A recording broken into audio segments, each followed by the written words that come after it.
नमस्कार दोस्तों, स्वागत है आपका फिर से एक नई वीडियो में। दोस्तों बस 5 मिनट, आप 5 मिनट ये वीडियो देखना और मैं आपको यकीन दिलाता हूँ इसके बाद आप यूट्यूब पे कोई भी वीडियो सर्च नहीं करोगे इस murder case, Ritika murder case, जो कि हरियाणा के एक शहर बल्लभगढ़ की घटना है।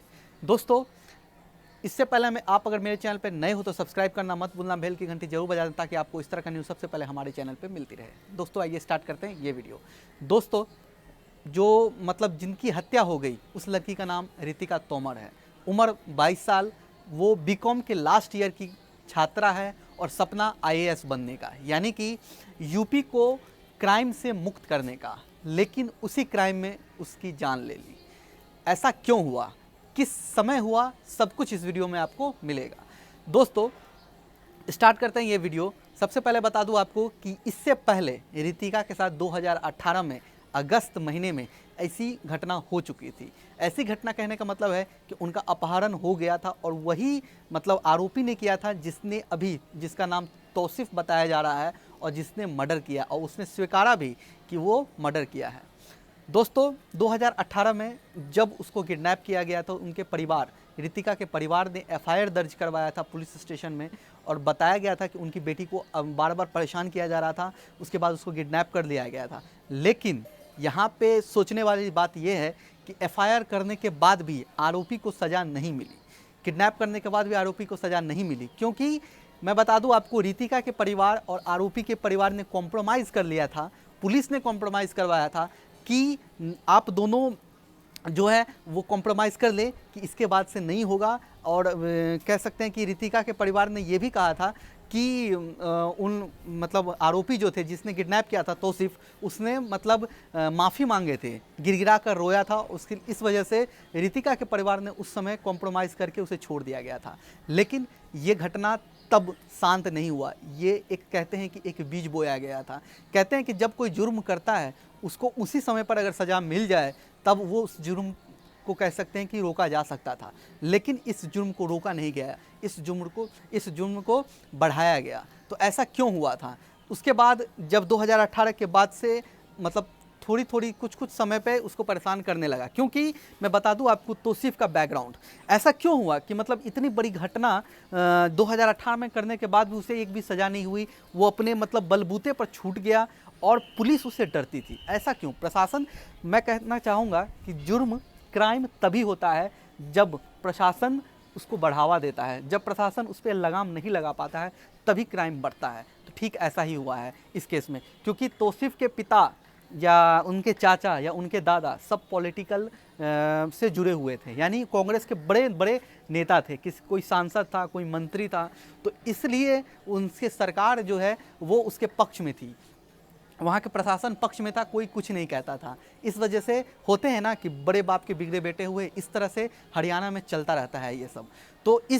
तो इसके बाद ये घटना हुई। अब ये सोमवार को शाम 4 बजे जब रितिका एग्ज़ाम दे करके आ रही थी, बीकॉम का एग्ज़ाम दे करके आ रही थी, आखिरी वर्ष था, आखिरी एग्ज़ाम था, दे करके जब आ रही थी तब तौसीफ ने फिर से छेड़खानी करने की कोशिश की। जैसा कि सीसी फुटेज में दिखाया गया है कि छेड़खानी करने की, उसे जबरन अपहरण करने की कोशिश की, और जब रितिका ने मना कर दिया तो उसे गाड़ी के दूर ले जा करके उसे गोली मार दिया गया।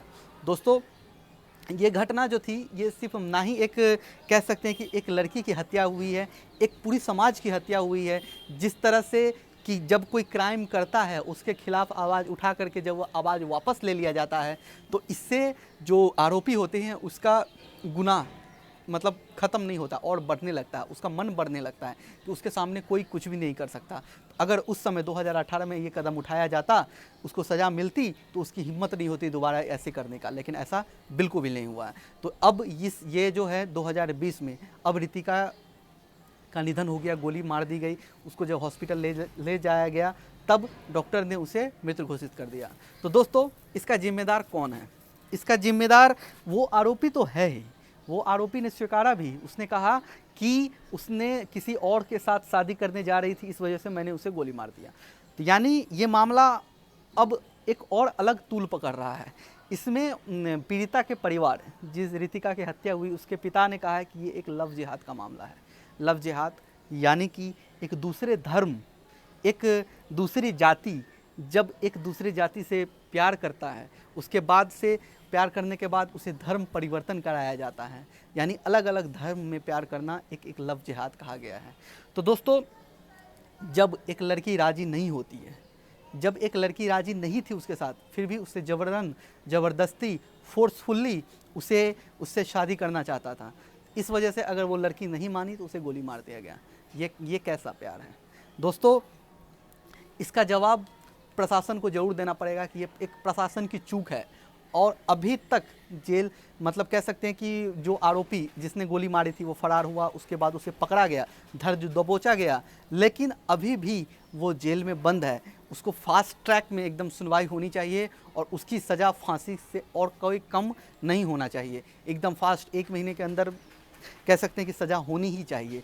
भले ही पुलिस ने एसआईटी का गठन किया है, स्पेशल इन्वेस्टिगेशन टीम यानी एसआईटी का गठन किया है, लेकिन ये एसआईटी तभी माना जाएगा कि जब उसका रिज़ल्ट पॉजिटिव आएगा, पीड़ित परिवार के पक्ष में आएगा। तो देखते हैं क्या होगा। जो भी होगा पूरी डेवलप आपको मेरे कह सकते हैं कि चैनल से मिलती रहेगी। इसके लिए आपको करना होगा मेरे चैनल को सब्सक्राइब, बेल की घंटी जो बजाना पड़ेगा, ताकि आपको इस तरह का न्यूज़ सबसे पहले हमारे चैनल पर मिलती रहे। तब तक के लिए आप खुश रहिए, सुरक्षित रहिए। जय हिंद।